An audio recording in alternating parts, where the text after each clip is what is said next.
ਸਤਿ ਸ਼੍ਰੀ ਅਕਾਲ। ਤੁਸੀਂ ਵੇਖ ਰਹੇ ਹੋ ਟੀਵੀ ਪੰਜਾਬ ਤੇ ਮੈਂ ਹਾਂ ਤੁਹਾਡੇ ਨਾਲ ਇੰਦਰਪ੍ਰੀਤ ਕੌਰ ਸੰਘੇੜਾ। ਖਬਰਾਂ ਦੇ ਇਸ ਬੁਲੇਟਿਨ ਵਿੱਚ ਤੁਹਾਡਾ ਸਵਾਗਤ ਹੈ। ਸਭ ਤੋਂ ਪਹਿਲਾਂ ਨਜ਼ਰ ਮਾਰਦੇ ਹਾਂ ਹੈਡਲਾਈਨਸ ਤੇ। ਕੈਨੇਡਾ ਆਉਣ ਵਾਲਿਆਂ ਨੂੰ ਰਾਹਤ, ਅੱਜ ਤੋਂ ਨਵੇਂ ਨਿਯਮ ਹੋਏ ਲਾਗੂ। ਯੂਕਰੇਨ ਦੀ ਮਦਦ ਕਰੇਗਾ ਕੈਨੇਡਾ, ਜਸਟਿਨ ਟਰੂਡੋ ਨੇ ਕੀਤਾ ਵੱਡਾ ਐਲਾਨ। ਰੂਸ ਦੀ 36 ਦੇਸ਼ਾਂ ਖਿਲਾਫ ਕਾਰਵਾਈ, ਕੈਨੇਡਾ ਨਾਲ ਵੀ ਕੀਤੀ ਸਖਤੀ। ਰੂਸ ਦਾ ਜਹਾਜ਼ ਕੈਨੇਡਾ ਵਿੱਚ ਦਾਖਲ, ਕੈਨੇਡਾ ਨੇ ਲਗਾਈ ਸੀ ਰੋਕ। ਵਿਸ਼ਵ ਦਾ ਵੱਡਾ ਜਹਾਜ਼ ਤਬਾਹ, ਜੰਗ ਬਾਰੇ ਆਈ ਜਾਣਕਾਰੀ। ਯੂਕਰੇਨ ਵਾਸਤੇ ਬ੍ਰਿਟਿਸ਼ ਕੋਲੰਬੀਆ 'ਚ ਇਕੱਠ, ਲੋਕਾਂ ਨੇ ਕਿਹਾ ਜੰਗ ਕਰੋ ਬੰਦ। ਅੱਜ ਤੋਂ ਜਿਹੜੇ ਯਾਤਰੀ ਕੈਨੇਡਾ ਵਿੱਚ ਦਾਖਲ ਹੋਣਗੇ, ਹੁਣ ਉਹਨਾਂ ਨੂੰ ਪੀਸੀਆਰ ਟੈਸਟ ਦੀ ਰਿਪੋਰਟ ਦਿਖਾਉਣ ਦੀ ਜ਼ਰੂਰਤ ਨਹੀਂ ਹੋਏਗੀ। ਜੀ ਹਾਂ, ਪਹਿਲਾਂ ਜਿਹੜੇ ਯਾਤਰੀ ਕੈਨੇਡਾ ਵਿੱਚ ਆਉਂਦੇ ਸਨ, ਉਹਨਾਂ ਨੂੰ ਪੀਸੀਆਰ ਟੈਸਟ ਨੈਗੇਟਿਵ ਰਿਪੋਰਟ ਦਿਖਾਉਣੀ ਜ਼ਰੂਰੀ ਸੀ, ਪਰ ਯਾਤਰੀਆਂ ਵੱਲੋਂ ਕਾਫੀ ਸਮੇਂ ਤੋਂ ਮੰਗ ਕੀਤੀ ਜਾ ਰਹੀ ਸੀ ਕਿ ਇਸ ਰਿਕੁਆਇਰਮੈਂਟ ਵਿੱਚ ਰਾਹਤ ਦਿੱਤੀ ਜਾਵੇ ਤੇ ਹੁਣ ਸਰਕਾਰ ਵੱਲੋਂ ਅੱਜ ਤੋਂ ਯਾਤਰੀਆਂ ਨੂੰ ਰਾਹਤ ਦਿੱਤੀ ਗਈ ਹੈ। ਹੁਣ ਯਾਤਰੀਆਂ ਵਾਸਤੇ ਕੀ ਜ਼ਰੂਰੀ ਹੋਵੇਗਾ, ਜਾਣੋ ਇਸ ਖਬਰ ਰਾਹੀਂ। ਅੱਜ ਤੋਂ ਜਿਹੜੇ ਯਾਤਰੀ ਕੈਨੇਡਾ ਵਿੱਚ ਦਾਖਲ ਹੋਣਗੇ, ਉਹਨਾਂ ਨੂੰ ਰਾਹਤ ਹੋਵੇਗੀ। ਜੀ ਹਾਂ, ਸਰਕਾਰ ਵੱਲੋਂ ਜੋ ਪਹਿਲਾਂ ਨਿਯਮ ਐਲਾਨ ਕੀਤੇ ਗਏ ਸਨ, ਉਹਨਾਂ ਵਿੱਚ ਹੁਣ ਢਿੱਲ ਦਿੱਤੀ ਗਈ ਹੈ। ਪਹਿਲਾਂ ਜਿਹੜੇ ਯਾਤਰੀ ਕੈਨੇਡਾ ਆ ਰਹੇ ਸਨ, ਉਹਨਾਂ ਵਾਸਤੇ ਜ਼ਰੂਰੀ ਸੀ ਕਿ ਕੈਨੇਡਾ ਪਹੁੰਚਣ ਸਮੇਂ 72 ਘੰਟੇ ਦੌਰਾਨ ਦਾ ਕੋਵਿਡ-19 ਮੋਲੀਕੂਲਰ ਟੈਸਟ ਰਿਪੋਰਟ ਦਿਖਾਈ ਜਾਵੇ। ਇੱਥੇ ਯਾਤਰੀਆਂ ਲਈ ਪੀਸੀਆਰ ਟੈਸਟ ਨੈਗੇਟਿਵ ਰਿਪੋਰਟ ਦਿਖਾਉਣੀ ਜ਼ਰੂਰੀ ਸੀ, ਪਰ ਹੁਣ ਜਿਹੜੇ ਯਾਤਰੀ ਅੱਜ ਤੋਂ ਕੈਨੇਡਾ ਵਿੱਚ ਦਾਖਲ ਹੋਣਗੇ, ਉਹ ਰੈਪਿਡ ਐਂਟੀਜਨ ਟੈਸਟ ਹੀ ਕਰਵਾ ਕੇ ਕੈਨੇਡਾ ਵਿੱਚ ਆ ਸਕਣਗੇ। ਪੀਸੀਆਰ ਟੈਸਟ ਦੇ ਮੁਕਾਬਲੇ ਇਹ ਟੈਸਟ ਸਸਤਾ ਹੁੰਦਾ ਹੈ, ਇਸ ਨਾਲ ਯਾਤਰੀਆਂ ਨੂੰ ਵੀ ਘੱਟ ਪਰੇਸ਼ਾਨੀ ਹੋਵੇਗੀ। ਦੱਸ ਦਈਏ ਕਿ ਕਾਫੀ ਲੰਬੇ ਸਮੇਂ ਤੋਂ ਯਾਤਰੀਆਂ ਵੱਲੋਂ ਇਹ ਮੰਗ ਕੀਤੀ ਜਾ ਰਹੀ ਸੀ ਕਿ ਮੋਲੀਕੂਲਰ ਟੈਸਟ ਦੇ ਉੱਪਰ ਆਉਣ ਵਾਲਾ ਖਰਚ ਉਹਨਾਂ ਦੀ ਜੇਬ ਤੇ ਭਾਰੀ ਬੋਝ ਪਾਉਂਦਾ ਹੈ, ਜਿਸ ਕਾਰਨ ਉਹਨਾਂ ਵੱਲੋਂ ਰਾਹਤ ਦੀ ਮੰਗ ਕੀਤੀ ਜਾ ਰਹੀ ਸੀ। ਪਿਛਲੇ ਹਫ਼ਤੇ ਨਿਊਜ਼ ਕਾਨਫਰੰਸ ਦੌਰਾਨ ਸਰਕਾਰ ਵੱਲੋਂ ਐਲਾਨ ਕਰਦਿਆਂ ਕਿਹਾ ਗਿਆ ਸੀ ਕਿ ਰੈਪਿਡ ਐਂਟੀਜਨ ਟੈਸਟ ਯਾਤਰਾ ਕਰਨ ਤੋਂ 24 ਘੰਟੇ ਤੋਂ ਵੱਧ ਪੁਰਾਣਾ ਨਹੀਂ ਹੋਣਾ ਚਾਹੀਦਾ, ਪਰ ਸੀਬੀਐਸਏ ਨੇ ਸ਼ੁੱਕਰਵਾਰ ਨੂੰ ਇਸ ਦੀ ਪੁਸ਼ਟੀ ਕੀਤੀ ਸੀ ਕਿ ਯਾਤਰੀ ਆਪਣੀ ਫਲਾਈਟ ਜਾਂ ਜ਼ਮੀਨੀ ਸਰਹੱਦ ਤੇ ਪਹੁੰਚਣ ਤੋਂ ਇੱਕ ਦਿਨ ਪਹਿਲਾਂ ਕਰਵਾਏ ਗਏ ਕੋਵਿਡ ਟੈਸਟ ਦੀ ਵਰਤੋਂ ਕਰ ਸਕਦੇ ਨੇ। ਜ਼ਿਕਰਯੋਗ ਹੈ ਕਿ ਮਾਰਚ 2020 ਤੋਂ ਕੈਨੇਡਾ ਵੱਲੋਂ ਬਾਕੀ ਦੇਸ਼ਾਂ ਵਾਂਗ ਯਾਤਰਾ ਸੰਬੰਧੀ ਕਈ ਪਾਬੰਦੀਆਂ ਲਗਾਈਆਂ ਗਈਆਂ ਸਨ।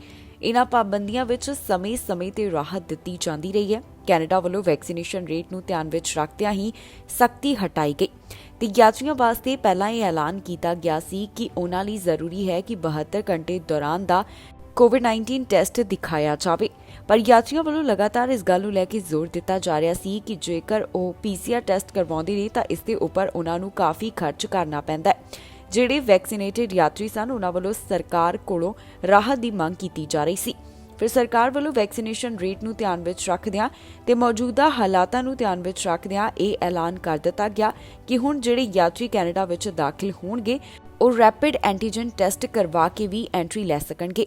ਦੱਸ ਦਈਏ ਕਿ ਕੈਨੇਡਾ ਵਿੱਚ ਯਾਤਰੀਆਂ ਲਈ ਜ਼ਰੂਰੀ ਹੈ ਕਿ ਉਹ ਵੈਕਸੀਨੇਟਡ ਹੋਣ। ਕੈਨੇਡਾ ਵੱਲੋਂ ਹੁਣ ਯੂਕਰੇਨ ਦੀ ਮਦਦ ਕੀਤੀ ਜਾਵੇਗੀ। ਇਸ ਦਾ ਐਲਾਨ ਪ੍ਰਧਾਨ ਮੰਤਰੀ ਜਸਟਿਨ ਟਰੂਡੋ ਵੱਲੋਂ ਕੀਤਾ ਗਿਆ। ਜੰਗ ਨਾਲ ਜੁੜੀਆਂ ਹੋਈਆਂ ਕਈ ਚੀਜ਼ਾਂ ਯੂਕਰੇਨ ਨੂੰ ਕੈਨੇਡਾ ਵੱਲੋਂ ਭੇਜੀਆਂ ਜਾ ਰਹੀਆਂ ਨੇ, ਜਿਸ ਬਾਰੇ ਪ੍ਰਧਾਨ ਮੰਤਰੀ ਜਸਟਿਨ ਟਰੂਡੋ ਗੱਲ ਕਰਦੇ ਹੋਏ ਦਿਖਾਈ ਦਿੱਤੇ। ਦੱਸ ਦਈਏ ਕਿ ਇਸ ਤੋਂ ਪਹਿਲਾਂ ਰਸ਼ੀਆ ਖਿਲਾਫ ਵੱਡਾ ਐਲਾਨ ਜਿਹੜਾ ਹੈ ਉਹ ਵੀ ਜਸਟਿਨ ਟਰੂਡੋ ਕਰ ਚੁੱਕੇ ਨੇ। ਪ੍ਰਧਾਨ ਮੰਤਰੀ ਜਸਟਿਨ ਟਰੂਡੋ ਵੱਲੋਂ ਯੂਕਰੇਨ ਵਾਸਤੇ ਵੱਡਾ ਐਲਾਨ ਕੀਤਾ ਗਿਆ। ਕੈਨੇਡਾ ਸਰਕਾਰ ਵੱਲੋਂ ਹੁਣ ਯੂਕਰੇਨੀਆਂ ਦੀ ਮਦਦ ਕੀਤੀ ਜਾਵੇਗੀ। ਜੀ ਹਾਂ, ਪ੍ਰਧਾਨ ਮੰਤਰੀ ਜਸਟਿਨ ਟਰੂਡੋ ਦਾ ਕਹਿਣਾ ਹੈ ਕਿ ਉਹਨਾਂ ਵੱਲੋਂ ਯੂਕਰੇਨ ਨੂੰ ਐਂਟੀ ਟੈਂਕ ਵੈਪਨਸ ਭੇਜੇ ਜਾਣਗੇ।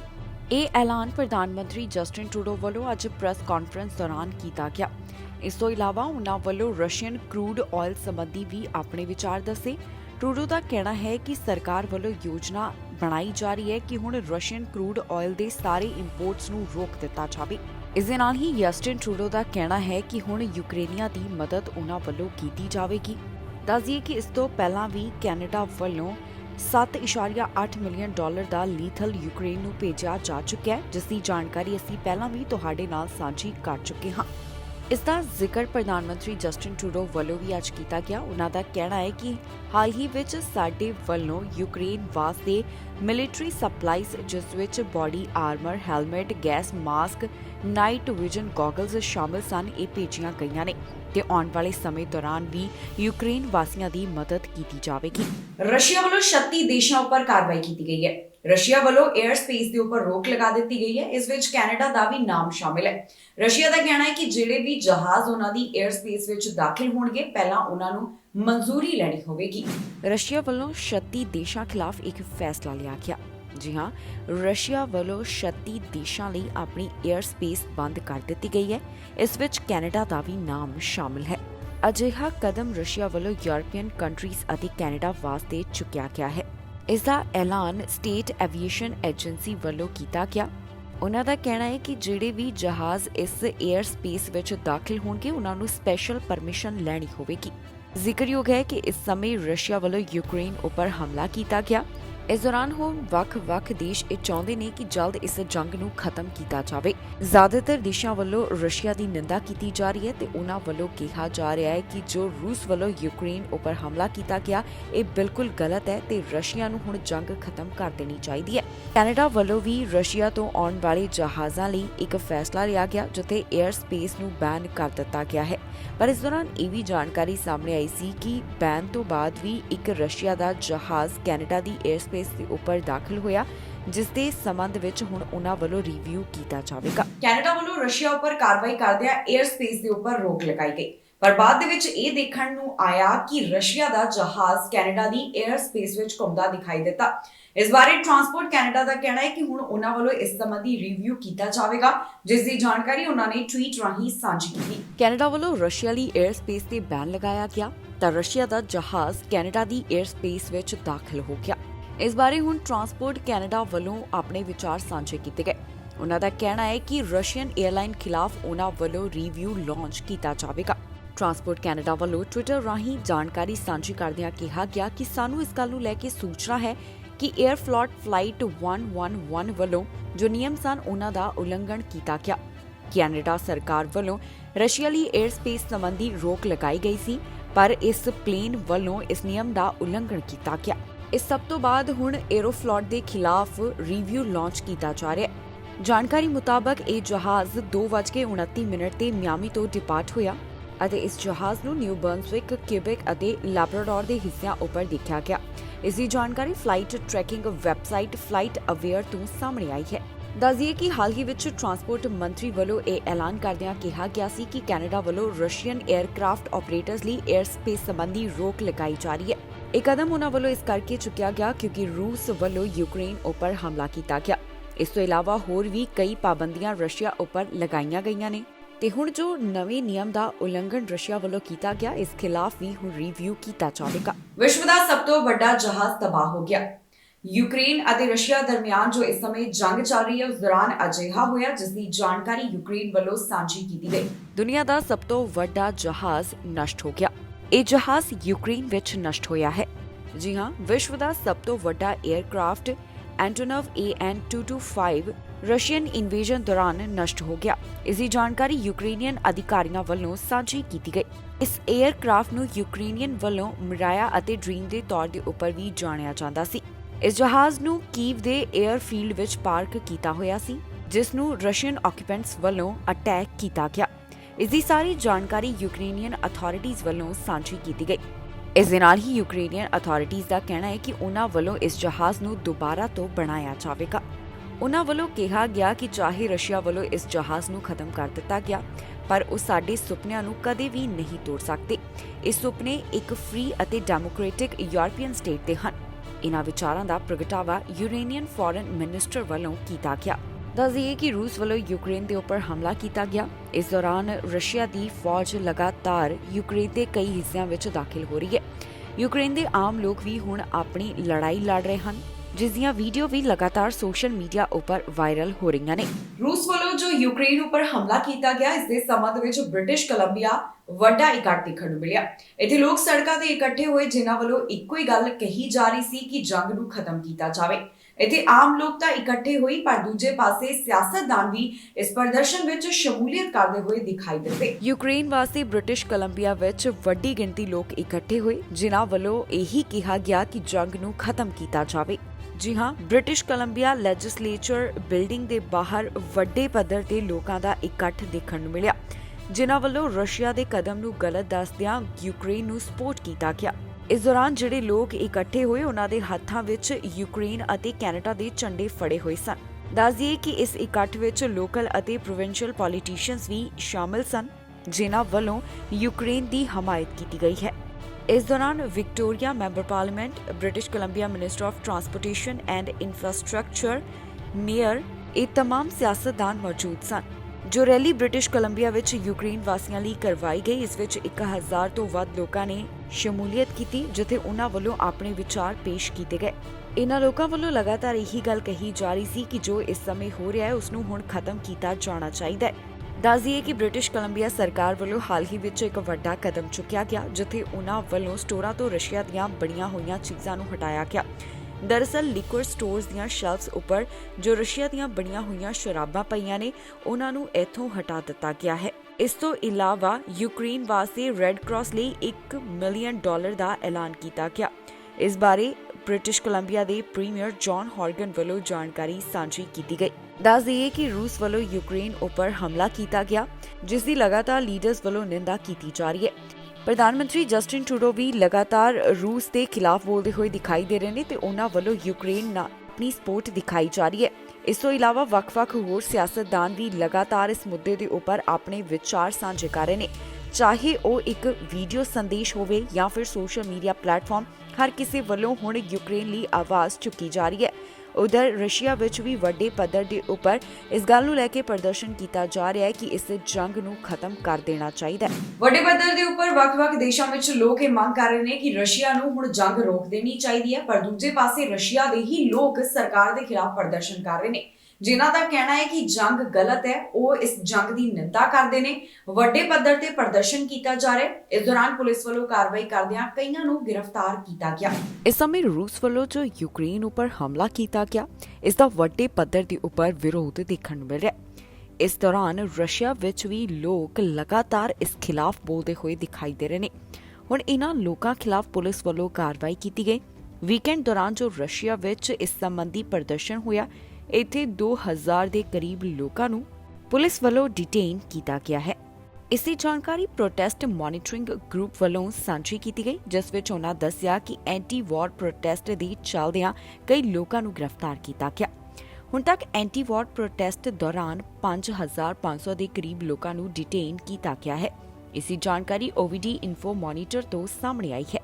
ਇੰਨਾ ਹੀ ਨਹੀਂ, ਇੱਕ ਇੰਡੀਪੈਂਡੈਂਟ ਟੈਲੀਵਿਜ਼ਨ ਚੈਨਲ ਦੇ ਰਿਪੋਰਟਰ ਨੂੰ ਵੀ ਗ੍ਰਿਫਤਾਰ ਕੀਤਾ ਗਿਆ। ਮਾਸਕੋ ਵਿੱਚ ਕਈ ਲੋਕਾਂ ਦੀ ਗ੍ਰਿਫਤਾਰੀ ਹੋਈ ਹੈ, ਜਿਸ ਬਾਰੇ ਲਗਾਤਾਰ ਜਾਣਕਾਰੀ ਸਾਹਮਣੇ ਆਈ ਹੈ। ਇਨ੍ਹਾਂ ਲੋਕਾਂ ਵੱਲੋਂ ਇਹੀ ਗੱਲ ਕਹੀ ਜਾ ਰਹੀ ਹੈ ਕਿ ਜੋ ਇਸ ਸਮੇਂ ਵਾਰ ਚੱਲ ਰਹੀ ਹੈ ਉਸ ਨੂੰ ਖਤਮ ਕੀਤਾ ਜਾਵੇ। ਸਿਰਫ ਰਸ਼ੀਆ ਹੀ ਨਹੀਂ, ਵੱਖ-ਵੱਖ ਦੇਸ਼ਾਂ ਵਿੱਚ ਇਸ ਸਮੇਂ ਪ੍ਰਦਰਸ਼ਨ ਦੇਖਣ ਨੂੰ ਮਿਲ ਰਿਹਾ ਹੈ। ਹਾਲ ਹੀ ਵਿੱਚ ਬ੍ਰਿਟਿਸ਼ ਕੋਲੰਬੀਆ ਅੰਦਰ ਵੀ ਅਜਿਹਾ ਹੀ ਪ੍ਰੋਟੈਸਟ ਦੇਖਣ ਨੂੰ ਮਿਲਿਆ, ਜਿੱਥੇ ਵੱਡੀ ਗਿਣਤੀ ਬ੍ਰਿਟਿਸ਼ ਕੋਲੰਬੀਆ ਵਾਸੀ ਅਤੇ ਕਈ ਪੋਲੀਟੀਸ਼ੀਅਨ ਸ਼ਾਮਿਲ ਹੋਏ ਤੇ ਇਹਨਾਂ ਵੱਲੋਂ ਲਗਾਤਾਰ ਇਹੀ ਗੱਲ ਕਹੀ ਗਈ ਕਿ ਇਸ ਸਮੇਂ ਜੋ ਵਾਰ ਚੱਲ ਰਹੀ ਹੈ ਉਸ ਨੂੰ ਖਤਮ ਕੀਤਾ ਜਾਵੇ। ਪ੍ਰਦਰਸ਼ਨ ਹੋਵੇ ਜਾਂ ਫਿਰ ਸੋਸ਼ਲ ਮੀਡੀਆ ਪਲੇਟਫਾਰਮ, ਹਰ ਕਿਤੇ ਬਸ ਇਹੋ ਹੀ ਗੱਲ ਕਹੀ ਜਾ ਰਹੀ ਹੈ ਕਿ ਜੰਗ ਨੂੰ ਰੋਕ ਦਿੱਤਾ ਜਾਵੇ। ਪਰ ਰਸ਼ੀਆ ਵਿੱਚ ਜਿਨ੍ਹਾਂ ਲੋਕਾਂ ਵੱਲੋਂ ਵਾਰ ਖਿਲਾਫ ਪ੍ਰੋਟੈਸਟ ਕੀਤਾ ਜਾ ਰਿਹਾ, ਉਹਨਾਂ ਵਿੱਚੋਂ ਕਈਆਂ ਨੂੰ ਹੁਣ ਤੱਕ ਗ੍ਰਿਫਤਾਰ ਕੀਤਾ ਜਾ ਚੁੱਕਿਆ ਹੈ। ਰਸ਼ੀਆ ਵੱਲੋਂ ਜੋ ਯੂਕਰੇਨ ਉੱਪਰ ਹਮਲਾ ਕੀਤਾ ਗਿਆ, ਇਸ ਦਾ ਜਵਾਬ ਫੀਫਾ ਵੱਲੋਂ ਦਿੱਤਾ ਗਿਆ। ਜਿਹੜੇ ਮੈਚਸ ਸਨ ਰਸ਼ੀਆ ਵਿੱਚ ਹੋਣ ਵਾਲੇ, ਉਹਨਾਂ ਨੂੰ ਰੱਦ ਕਰ ਦਿੱਤਾ ਗਿਆ ਹੈ। ਇਸ ਤੋਂ ਇਲਾਵਾ ਟੀਮ ਸੰਬੰਧੀ ਵੀ ਫੀਫਾ ਵੱਲੋਂ ਫੈਸਲਾ ਲਿਆ ਗਿਆ ਹੈ। ਫੀਫਾ ਵੱਲੋਂ ਰਸ਼ੀਆ ਖਿਲਾਫ ਵੱਡੀ ਕਾਰਵਾਈ ਕੀਤੀ ਗਈ ਹੈ। ਫੀਫਾ ਵੱਲੋਂ ਰਸ਼ੀਆ ਵਿੱਚ ਹੋਣ ਵਾਲੇ ਸਾਰੇ ਮੈਚ ਰੋਕ ਦਿੱਤੇ ਗਏ। ਇਸ ਤੋਂ ਇਲਾਵਾ ਉਹਨਾਂ ਵੱਲੋਂ ਨੋ ਫਲੈਗ ਅਤੇ ਐਂਥਮ ਫॉर द ਟੀਮ ਵੀ ਕਿਹਾ ਗਿਆ। ਜੀ ਹਾਂ, ਜਿਹੜੇ ਅੰਤਰਰਾਸ਼ਟਰੀ ਸੌਕਰ ਮੈਚਸ ਰਸ਼ੀਆ ਵਿੱਚ ਹੋਣ ਵਾਲੇ ਸਨ, ਉਹਨਾਂ ਨੂੰ ਹੁਣ ਰੋਕ ਦਿੱਤਾ ਗਿਆ ਹੈ। ਇਸ ਤੋਂ ਇਲਾਵਾ ਰਸ਼ੀਆ ਦਾ ਝੰਡਾ ਅਤੇ ਐਂਥਮ ਵੀ ਇੱਥੇ ਸੁਣਾਈ ਨਹੀਂ ਦੇਵੇਗਾ। ਇਸ ਦੀ ਜਾਣਕਾਰੀ ਫੀਫਾ ਵੱਲੋਂ ਸਾਂਝੀ ਕੀਤੀ ਗਈ ਹੈ। ਜ਼ਿਕਰਯੋਗ ਹੈ ਕਿ ਇਸ ਸਮੇਂ ਰੂਸ ਵੱਲੋਂ ਜੋ ਯੂਕਰੇਨ ਉੱਪਰ ਹਮਲਾ ਕੀਤਾ ਗਿਆ, ਇਸ ਤੋਂ ਬਾਅਦ ਵੱਖ-ਵੱਖ ਸੰਗਠਨ ਅਤੇ ਦੇਸ਼ ਆਪਣੇ ਤੌਰ ਦੇ ਉੱਪਰ ਸਖਤੀ ਕਰਦੇ ਹੋਏ ਦਿਖਾਈ ਦੇ ਰਹੇ ਨੇ। ਹਾਲ ਹੀ ਵਿੱਚ ਕੈਨੇਡਾ ਵੱਲੋਂ ਵੀ ਰਸ਼ੀਆ ਖਿਲਾਫ ਕਈ ਪਾਬੰਦੀਆਂ ਲਗਾਈਆਂ ਗਈਆਂ, ਜਿਸ ਦਾ ਐਲਾਨ ਪ੍ਰਧਾਨ ਮੰਤਰੀ ਜਸਟਿਨ ਟਰੂਡੋ ਵੱਲੋਂ ਕੀਤਾ ਗਿਆ। ਇਨ੍ਹਾਂ ਪਾਬੰਦੀਆਂ ਦਾ ਇਹ ਮਕਸਦ ਹੈ ਕਿ ਰੂਸ ਨੂੰ ਆਰਥਿਕਤਾ ਦੇ ਤੌਰ ਦੇ ਉੱਪਰ ਕਮਜ਼ੋਰ ਕੀਤਾ ਜਾਵੇ। ਇਸ ਤੋਂ ਇਲਾਵਾ ਜੋ ਇਸ ਸਮੇਂ ਜੰਗ ਚੱਲ ਰਹੀ ਹੈ, ਉਸ ਬਾਰੇ ਕਈ ਦੇਸ਼ ਅੱਗੇ ਆ ਕੇ ਬੋਲ ਰਹੇ ਨੇ, ਜਿਨ੍ਹਾਂ ਵੱਲੋਂ ਲਗਾਤਾਰ ਇਹੀ ਗੱਲ ਕਹੀ ਜਾ ਰਹੀ ਹੈ ਕਿ ਹੁਣ ਇਸ ਜੰਗ ਨੂੰ ਖਤਮ ਕੀਤਾ ਜਾਵੇ।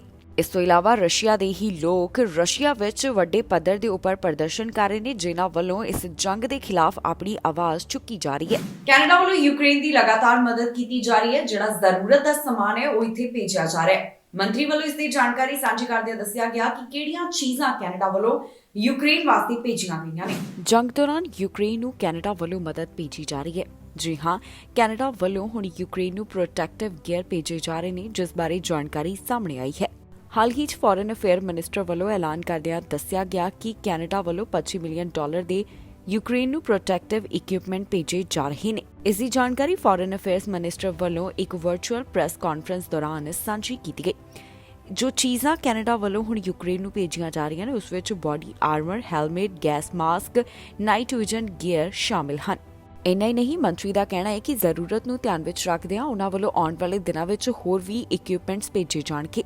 ਇਸ ਤੋਂ ਇਲਾਵਾ ਹੋਰ ਉਨ੍ਹਾਂ ਵੱਲੋਂ ਕੀ ਕਿਹਾ ਗਿਆ, ਆਓ ਤੁਹਾਨੂੰ ਸੁਣਾਉਂਦੇ ਹਾਂ। Ukraine's capital, Kyiv, is under threat, under siege. Explosions are being felt as many seek refuge in subway stations. Babies are being born in underground shelters while Ukrainians from all walks of life are banding together to fight for their freedom, for the right to choose their own future. Russia has tried to make a mockery of our international system to force a reversion to a might makes right world. We will not make this happen. In addition to Putin's attempt to subjugate the free will of a sovereign nation by invading Ukraine, he has sought to sow division and discord amongst the alliance. This was a grave miscalculation. We are united, more united than ever before. This morning, the G7 foreign ministers met. We were joined by our Ukrainian counterpart. Ontario ਤੋਂ ਚੰਗੀ ਖਬਰ ਸਾਹਮਣੇ ਆਈ ਹੈ। ਪਾਬੰਦੀਆਂ ਵਿੱਚ ਹੁਣ ਰਾਹਤ ਦਿੱਤੀ ਜਾ ਰਹੀ ਹੈ। ਸੂਬੇ ਵੱਲੋਂ ਜੋ ਕੋਰੋਨਾ ਵਾਇਰਸ ਕਾਰਨ ਪਾਬੰਦੀਆਂ ਲਗਾਈਆਂ ਗਈਆਂ ਸਨ, ਹੁਣ ਉਹਨਾਂ ਨੂੰ ਹਟਾਇਆ ਜਾ ਰਿਹਾ ਹੈ। ਓਨਟਾਰੀਓ ਸੂਬੇ ਵੱਲੋਂ ਕੋਰੋਨਾ ਵਾਇਰਸ ਕਾਰਨ ਜਿਹੜੀਆਂ ਪਾਬੰਦੀਆਂ ਲਗਾਈਆਂ ਗਈਆਂ, ਲਗਭਗ ਇਹਨਾਂ ਸਾਰੀਆਂ ਪਾਬੰਦੀਆਂ ਵਿੱਚ ਹੁਣ ਰਾਹਤ ਦਿੱਤੀ ਜਾ ਰਹੀ ਹੈ।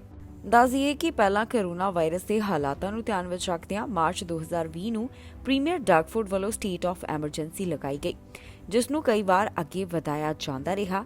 ਪਰ ਹੁਣ ਹੌਲੀ-ਹੌਲੀ ਜਿਵੇਂ ਸੂਬੇ ਵਿੱਚ ਕੋਰੋਨਾ ਵਾਇਰਸ ਦੇ ਮਾਮਲੇ ਘੱਟ ਹੋਣ ਲੱਗੇ ਨੇ, ਤਾਂ ਫਿਰ ਇੱਥੇ ਪਾਬੰਦੀਆਂ ਨੂੰ ਹਟਾਉਣ ਦੀ ਵੀ ਸ਼ੁਰੂਆਤ ਕਰ ਦਿੱਤੀ ਗਈ ਹੈ। 17 ਫਰਵਰੀ ਨੂੰ ਓਨਟਾਰੀਓ ਆਪਣੀ ਰੀਓਪਨਿੰਗ ਦੇ ਦੂਸਰੇ ਪੜਾਅ ਵਿੱਚ ਦਾਖਲ ਹੋ ਚੁੱਕਿਆ, ਜਿੱਥੇ ਸੋਸ਼ਲ ਗੈਦਰਿੰਗ ਲਿਮਿਟ ਨੂੰ ਵਧਾਇਆ ਗਿਆ। ਇੰਡੋਰ 50 ਜਾਣੇ ਅਤੇ ਆਊਟਡੋਰ 100 ਜਾਣੇ ਇਕੱਠ ਕਰ ਸਕਦੇ ਨੇ।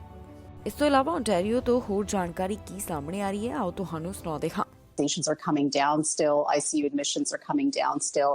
So those sort of markers of severe infection are going in the right direction. I think the one thing that I'm keeping a very close eye on is what our wastewater surveillance data is showing. And across Ontario, if you look at different health units, things have been kind of going up and down and sort of flat in some areas.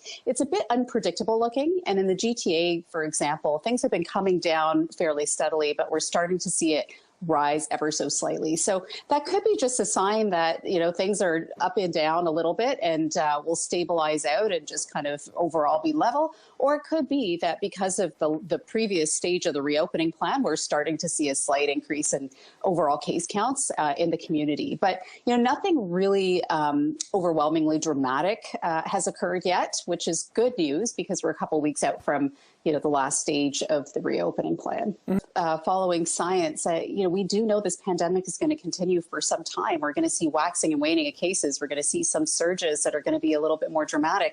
And we have other variants that are likely to show up. You know, we already know about the BA2 variant, but, you know, in the future, there may be others that come forward in which we don't have as much immunity or protection from either our current vaccines or from previous infection. And that might just lead to, you know, things going up again.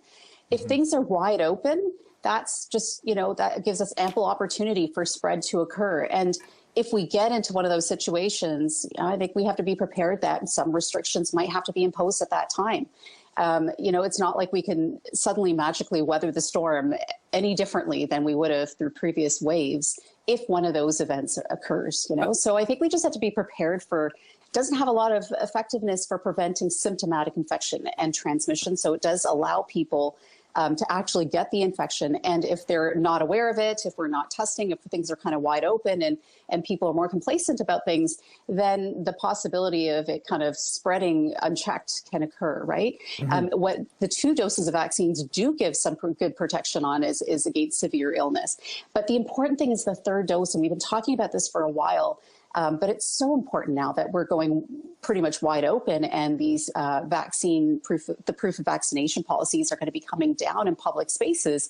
You know, having that 3rd dose does reduce the risk of transmission. It does reduce the risk of infection, not completely, obviously, we've known that, but, you know, it does reduce it. and it definitely has better protection against severe illness. Canada ਦੀਆਂ ਦੋ telecom ਕੰਪਨੀਆਂ ਵੱਲੋਂ Russia ਖਿਲਾਫ ਵੱਡੀ ਕਾਰਵਾਈ ਕੀਤੀ ਗਈ ਹੈ। ਇਹਨਾਂ ਟੈਲੀਕਾਮ ਕੰਪਨੀਆਂ ਵੱਲੋਂ ਰਸ਼ੀਆ ਦੇ ਦੋ ਚੈਨਲਾਂ ਉੱਪਰ ਰੋਕ ਲਗਾ ਦਿੱਤੀ ਗਈ ਹੈ। ਇੱਕ ਜੋ ਸਰਕਾਰ ਵੱਲੋਂ ਫੰਡ ਹਾਸਲ ਕਰਨ ਵਾਲਾ ਚੈਨਲ ਹੈ ਉਸ ਨੂੰ ਪ੍ਰੋਪੋਗੈਂਡਾ ਕਹਿ ਕੇ, ਜਾਣੀ ਕਿ ਸਰਕਾਰ ਦਾ ਪ੍ਰੋਪੋਗੈਂਡਾ ਦੱਸਿਆ ਜਾ ਰਿਹਾ ਤੇ ਉਸ ਨੂੰ ਵੀ ਬੰਦ ਕਰ ਦਿੱਤਾ ਗਿਆ ਹੈ। ਜੋ ਰਸ਼ੀਆ ਵੱਲੋਂ ਇਸ ਸਮੇਂ ਯੂਕਰੇਨ ਦੇ ਉੱਪਰ ਹਮਲਾ ਕੀਤਾ ਹੋਇਆ ਹੈ, ਇਸ ਦੇ ਮੱਦੇਨਜ਼ਰ ਰੋਜਰ ਅਤੇ ਬੈਲ ਵੱਲੋਂ ਰਸ਼ੀਆ ਖਿਲਾਫ ਵੱਡਾ ਕਦਮ ਚੁੱਕਿਆ ਗਿਆ। ਰੋਜਰਸ ਅਤੇ ਬੈਲ ਵੱਲੋਂ ਰਸ਼ੀਆ ਦੇ ਸਰਕਾਰੀ ਟੀਵੀ ਚੈਨਲ ਦੇ ਪ੍ਰਸਾਰਣ ਨੂੰ ਰੋਕ ਦਿੱਤਾ ਗਿਆ ਹੈ। ਜੀ ਹਾਂ, ਕੈਨੇਡਾ ਦੀਆਂ ਦੋ ਵੱਡੀਆਂ ਟੈਲੀਕਾਮ, ਮੀਡੀਆ ਅਤੇ ਟੀਵੀ ਕੇਬਲ ਕੰਪਨੀਆਂ ਵੱਲੋਂ ਇਹ ਫੈਸਲਾ ਕੀਤਾ ਗਿਆ। ਦਰਅਸਲ ਜੋ ਰੂਸ ਵੱਲੋਂ ਯੂਕਰੇਨ ਉੱਪਰ ਹਮਲਾ ਕੀਤਾ ਗਿਆ, ਇਸ ਦਾ ਜਵਾਬ ਦਿੰਦਿਆਂ ਇਹਨਾਂ ਕੰਪਨੀਆਂ ਵੱਲੋਂ ਅਜਿਹਾ ਕਦਮ ਚੁੱਕਿਆ ਗਿਆ। ਬੈਲ ਵੱਲੋਂ ਵੀਕਐਂਡ ਦੌਰਾਨ ਹੀ ਪ੍ਰਸਾਰਣ ਹਟਾ ਦਿੱਤਾ ਗਿਆ ਸੀ, ਜਿਸ ਦੀ ਉਹਨਾਂ ਨੇ ਪੁਸ਼ਟੀ ਕੀਤੀ। ਰੋਜਰਸ ਵੱਲੋਂ ਇਹ ਕਦਮ ਅੱਜ ਤੋਂ ਚੁੱਕਿਆ ਜਾ ਰਿਹਾ ਹੈ, ਜਿੱਥੇ ਪ੍ਰਸਾਰਣ ਨੂੰ ਰੋਕ ਦਿੱਤਾ ਗਿਆ ਹੈ। ਫਿਲਹਾਲ ਇਹ ਸਪਸ਼ਟ ਨਹੀਂ ਕੀਤਾ ਗਿਆ ਕਿ ਇਹ ਜੋ ਰੋਕ ਲਗਾਈ ਗਈ ਹੈ, ਇਹ ਪੂਰੇ ਸਮੇਂ ਦੇ ਲਈ ਜਾਰੀ ਰਹਿਣ ਵਾਲੀ ਹੈ ਜਾਂ ਫਿਰ ਕੁਝ ਸਮੇਂ ਲਈ ਹੈ। ਜਾਣਕਾਰੀ ਨੇ ਦੱਸ ਦਈਏ ਕਿ ਜਿਹੜੇ ਟੀਵੀ ਚੈਨਲਸ ਦਾ ਪ੍ਰਸਾਰਣ ਰੋਕਿਆ ਗਿਆ, ਉਹਨਾਂ ਵਿੱਚੋਂ ਇੱਕ ਰਸ਼ੀਆ ਟੁਡੇ 2005 ਵਿੱਚ ਸ਼ੁਰੂ ਕੀਤਾ ਗਿਆ ਸੀ। ਵੈਬਸਾਈਟ ਮੁਤਾਬਕ ਇਹ ਚੈਨਲ 100 ਤੋਂ ਵੱਧ ਦੇਸ਼ਾਂ ਵਿੱਚ ਪ੍ਰਸਾਰਿਤ ਹੁੰਦਾ ਹੈ। ਰਸ਼ੀਆ ਦੇ ਸਰਕਾਰੀ ਫੰਡਿੰਗ ਵਾਲੇ ਇਸ ਚੈਨਲ ਨੂੰ ਹੁਣ ਰੂਸੀ ਪ੍ਰੋਪਗੈਂਡਾ ਆਖਿਆ ਜਾ ਰਿਹਾ ਹੈ। ਦੱਸ ਦਈਏ ਕਿ ਇਸ ਤੋਂ ਪਹਿਲਾਂ ਵੀ ਕੈਨੇਡਾ ਵੱਲੋਂ ਕਈ ਰੋਕਾਂ ਰਸ਼ੀਆ ਉੱਪਰ ਲਗਾਈਆਂ ਜਾ ਚੁੱਕੀਆਂ ਨੇ। ਰੂਸ ਵੱਲੋਂ ਜੋ ਯੂਕਰੇਨ ਉੱਪਰ ਹਮਲਾ ਕੀਤਾ ਗਿਆ, ਇਸ ਦੇ ਬਦਲੇ ਵਿੱਚ ਕੈਨੇਡਾ ਵੱਲੋਂ ਰੂਸੀ ਰਾਸ਼ਟਰਪਤੀ ਵਲਾਦੀਮੀਰ ਪੁਤਿਨ ਅਤੇ ਉਹਨਾਂ ਦੇ ਕਰੀਬੀਆਂ ਖਿਲਾਫ ਕਈ ਪਾਬੰਦੀਆਂ ਲਗਾ ਦਿੱਤੀਆਂ ਗਈਆਂ।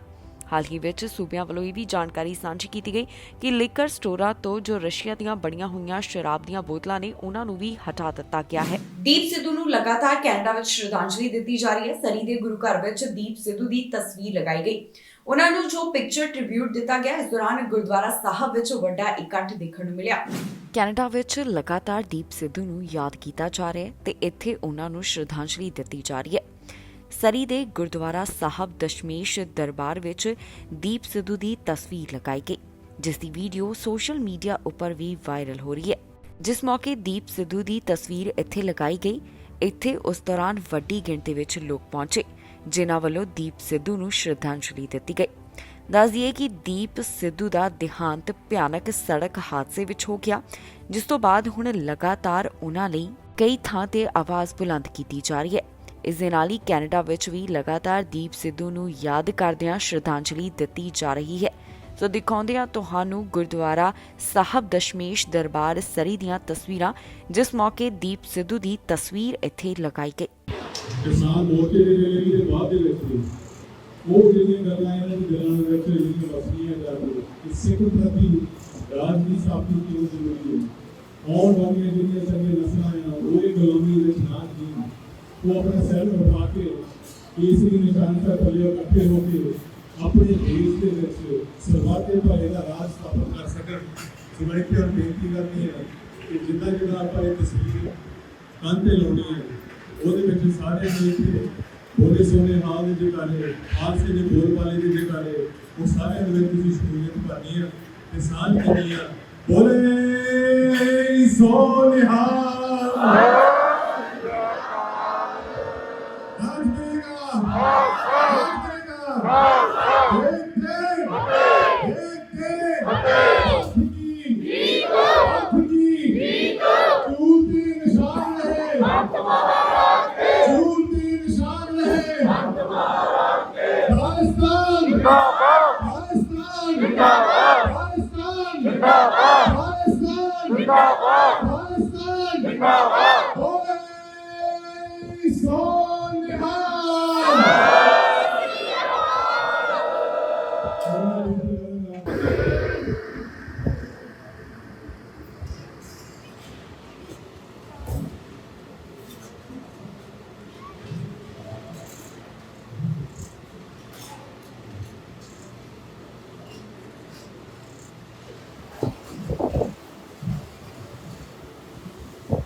ਖਬਰ ਵਿੱਚ ਜਾਣਕਾਰੀ ਤੁਹਾਡੇ ਨਾਲ ਸਾਂਝੀ ਕਰਾਂਗੇ ਕਿ ਕੈਨੇਡਾ ਦੇ ਕਿਹੜੇ ਹਿੱਸੇ ਤੋਂ ਕਿੰਨੇ ਕਰੋਨਾ ਵਾਇਰਸ ਦੇ ਮਾਮਲੇ ਸਾਹਮਣੇ ਆਏ। ਇਸ ਸਮੇਂ ਕੈਨੇਡਾ ਵਿੱਚ ਕਰੋਨਾ ਵਾਇਰਸ ਦੇ ਕੀ ਹਾਲਾਤ ਬਣੇ ਹੋਏ ਨੇ, ਤੁਹਾਨੂੰ ਜਾਣੂ ਕਰਵਾਵਾਂਗੇ ਇਸ ਖਬਰ ਰਾਹੀਂ। ਓਨਟਾਰੀਓ ਤੋਂ ਚੰਗੀ ਖਬਰ ਸਾਹਮਣੇ ਆਈ, ਜਿੱਥੇ ਹਸਪਤਾਲ ਵਿੱਚ 1000 ਤੋਂ ਘੱਟ ਮਰੀਜ਼ਾਂ ਦੀ ਗਿਣਤੀ ਦਰਜ ਕੀਤੀ ਗਈ। ਓਨਟਾਰੀਓ ਦੇ ਹਸਪਤਾਲ ਵਿੱਚ ਇਸ ਸਮੇਂ 849 ਮਰੀਜ਼ ਨੇ, ਜਿਨ੍ਹਾਂ ਦਾ ਕਰੋਨਾ ਵਾਇਰਸ ਕਾਰਨ ਇਲਾਜ ਚੱਲ ਰਿਹਾ ਹੈ। ਇੰਟੈਂਸਿਵ ਕੇਅਰ ਅਧੀਨ 279 ਦੀ ਗਿਣਤੀ ਦੱਸੀ ਗਈ ਹੈ। ਸੂਬੇ ਤੋਂ 24 ਘੰਟਿਆਂ ਦੌਰਾਨ 1315 ਕਰੋਨਾ ਵਾਇਰਸ ਦੇ ਮਾਮਲੇ ਦਰਜ ਕੀਤੇ ਗਏ, ਜਿਨ੍ਹਾਂ ਵਿੱਚੋਂ 146 ਅਨਵੈਕਸੀਨੇਟਡ, 31 ਪਾਰਸ਼ਲੀ ਵੈਕਸੀਨੇਟਡ, 1072 ਫੁੱਲੀ ਵੈਕਸੀਨੇਟਡ ਪਾਏ ਗਏ। ਹੁਣ ਤੱਕ ਸੂਬੇ ਵਿੱਚ 11,02,011 ਕੁੱਲ ਕਰੋਨਾ ਦੇ ਮਾਮਲੇ ਸਾਹਮਣੇ ਆ ਚੁੱਕੇ ਨੇ ਤੇ ਇੱਥੇ ਸੂਬੇ ਵਿੱਚ 24 ਘੰਟੇ ਦੌਰਾਨ ਜੋ ਮੌਤਾਂ ਹੋਈਆਂ ਉਸ ਨੂੰ ਮਿਲਾ ਕੇ ਮੌਤਾਂ ਦਾ ਅੰਕੜਾ 12,433 ਤੇ ਪਹੁੰਚ ਗਿਆ। ਰਿਕਵਰਡ ਕੇਸਿਸ ਦੀ ਗਿਣਤੀ 10 ਲੱਖ ਤੋਂ ਪਾਰ ਦੀ ਹੈ। ਵੈਕਸੀਨੇਸ਼ਨ ਦੀ ਜਾਣਕਾਰੀ ਮੁਤਾਬਕ 90.5% ਦੀ ਆਬਾਦੀ ਇਸ ਸਮੇਂ ਸੂਬੇ ਵਿੱਚ ਫੁੱਲੀ ਵੈਕਸੀਨੇਟਡ ਹੈ। 92.6% ਦੀ ਵੱਲੋਂ ਕਰੋਨਾ ਵੈਕਸੀਨ ਦੀ ਪਹਿਲੀ ਡੋਜ਼ ਲਗਵਾਈ ਗਈ। 54% ਦੀ ਆਬਾਦੀ ਵੱਲੋਂ ਕੋਵਿਡ-19 ਵੈਕਸੀਨ ਦੀਆਂ 3 ਡੋਜ਼ ਲਗਵਾਈਆਂ ਜਾ ਚੁੱਕੀਆਂ ਨੇ। 5 ਸਾਲ ਤੋਂ 11 ਸਾਲ ਵਾਲਿਆਂ ਚੋਂ 54.6% ਦੀ ਵੱਲੋਂ ਇੱਕ ਡੋਜ਼, 28% ਦੀ ਵੱਲੋਂ ਦੋਨੋਂ ਡੋਜ਼ ਹਾਸਲ ਕੀਤੀਆਂ ਜਾ ਚੁੱਕੀਆਂ ਨੇ। ਕਿਊਬੈਕ ਦੇ ਹਸਪਤਾਲ ਵਿੱਚ ਇਸ ਸਮੇਂ 1000 ਤੋਂ ਵੱਧ ਮਰੀਜ਼ ਨੇ। ਇੱਥੇ 1446 ਮਰੀਜ਼ਾਂ ਦਾ ਕਰੋਨਾ ਵਾਇਰਸ ਕਾਰਨ ਇਲਾਜ ਚੱਲ ਰਿਹਾ ਹੈ ਤੇ ਇੰਟੈਂਸਿਵ ਕੇਅਰ ਅਧੀਨ 94 ਦੀ ਗਿਣਤੀ ਦੱਸੀ ਗਈ। 24 ਘੰਟਿਆਂ ਦੌਰਾਨ 445 ਕਰੋਨਾ ਦੇ ਮਾਮਲੇ ਦਰਜ ਕੀਤੇ ਗਏ ਤੇ 7 ਮੌਤਾਂ ਇਸ ਵਾਇਰਸ ਕਾਰਨ ਹੋ ਗਈਆਂ। ਸੂਬੇ ਵਿੱਚ ਹੁਣ ਤੱਕ ਕੁੱਲ 9,21,877 ਕਰੋਨਾ ਦੇ ਮਾਮਲੇ ਸਾਹਮਣੇ ਆ ਚੁੱਕੇ ਨੇ ਤੇ ਮੌਤਾਂ ਹੁਣ ਤੱਕ 13,981 ਦਰਜ ਕੀਤੀਆਂ ਜਾ ਚੁੱਕੀਆਂ ਨੇ। ਇੱਥੇ ਵੈਕਸੀਨ ਦੀ ਜਾਣਕਾਰੀ ਮੁਤਾਬਕ 91% ਦੀ ਆਬਾਦੀ ਵੱਲੋਂ ਕੋਵਿਡ-19 ਵੈਕਸੀਨ ਦੀ ਪਹਿਲੀ ਡੋਜ਼, 86% ਦੀ ਆਬਾਦੀ ਵੱਲੋਂ ਕੋਵਿਡ-19 ਵੈਕਸੀਨ ਦੀਆਂ 2 ਡੋਜ਼, 51% ਦੀ ਆਬਾਦੀ ਵੱਲੋਂ ਕੋਵਿਡ-19 ਵੈਕਸੀਨ ਦੀਆਂ 3 ਡੋਜ਼ ਲਗਵਾਈਆਂ ਗਈਆਂ। ਕੈਨੇਡਾ ਵਿੱਚ 30 ਲੱਖ ਤੋਂ ਪਾਰ ਹੁਣ ਤੱਕ ਕਰੋਨਾ ਦੇ ਮਾਮਲੇ ਸਾਹਮਣੇ ਆ ਚੁੱਕੇ ਨੇ ਤੇ 33,000 ਤੋਂ ਵੱਧ ਮੌਤਾਂ ਇਸ ਵਾਇਰਸ ਕਾਰਨ ਹੋ ਚੁੱਕੀਆਂ ਨੇ। ਇਸ ਤੋਂ ਇਲਾਵਾ ਰਿਕਵਰਡ ਕੇਸਿਸ ਦਾ ਵੀ ਵੱਡਾ ਅੰਕੜਾ ਹੈ। ਇਸ ਦੇ ਨਾਲ ਹੀ ਜਾਂਦੇ ਇੱਕ ਵਾਰ ਫਿਰ ਤੋਂ ਨਜ਼ਰ ਮਾਰਦੇ ਹਾਂ ਹੈਡਲਾਈਨਸ ਤੇ। ਕੈਨੇਡਾ ਆਉਣ ਵਾਲਿਆਂ ਨੂੰ ਰਾਹਤ, ਅੱਜ ਤੋਂ ਨਵੇਂ ਨਿਯਮ ਹੋਏ ਲਾਗੂ। ਯੂਕਰੇਨ ਦੀ ਮਦਦ ਕਰੇਗਾ ਕੈਨੇਡਾ, ਜਸਟਿਨ ਟਰੂਡੋ ਨੇ ਕੀਤਾ ਵੱਡਾ ਐਲਾਨ। ਰੂਸ ਦੀ 36 ਦੇਸ਼ਾਂ ਖਿਲਾਫ ਕਾਰਵਾਈ, ਕੈਨੇਡਾ ਨਾਲ ਵੀ ਕੀਤੀ ਸਖਤੀ। ਰੂਸ ਦਾ ਜਹਾਜ਼ ਕੈਨੇਡਾ ਵਿੱਚ ਦਾਖਲ, ਕੈਨੇਡਾ ਨੇ ਲਗਾਈ ਸੀ ਰੋਕ। ਵਿਸ਼ਵ ਦਾ ਵੱਡਾ ਜਹਾਜ਼ ਤਬਾਹ, ਜੰਗ ਬਾਰੇ ਆਈ ਜਾਣਕਾਰੀ। ਯੂਕਰੇਨ ਵਾਸਤੇ ਬ੍ਰਿਟਿਸ਼ ਕੋਲੰਬੀਆ 'ਚ ਇਕੱਠ, ਲੋਕਾਂ ਨੇ ਕਿਹਾ ਜੰਗ ਕਰੋ ਬੰਦ। ਖਬਰਾਂ ਦੇ ਇਸ ਬੁਲੇਟਿਨ ਵਿੱਚ ਇੰਨਾ ਹੀ। ਨਵੀਆਂ ਤੇ ਤਾਜ਼ੀਆਂ ਖਬਰਾਂ ਲੈ ਕੇ ਫਿਰ ਤੋਂ ਹਾਜ਼ਰ ਹੋਵਾਂਗੇ। ਫਿਲਹਾਲ ਮੈਨੂੰ ਇੰਦਰਪ੍ਰੀਤ ਕੌਰ ਸੰਗੇੜਾ ਨੂੰ ਦਿਓ ਇਜਾਜ਼ਤ ਤੇ ਤੁਸੀਂ ਵੇਖਦੇ ਰਹੋ ਟੀਵੀ ਪੰਜਾਬ।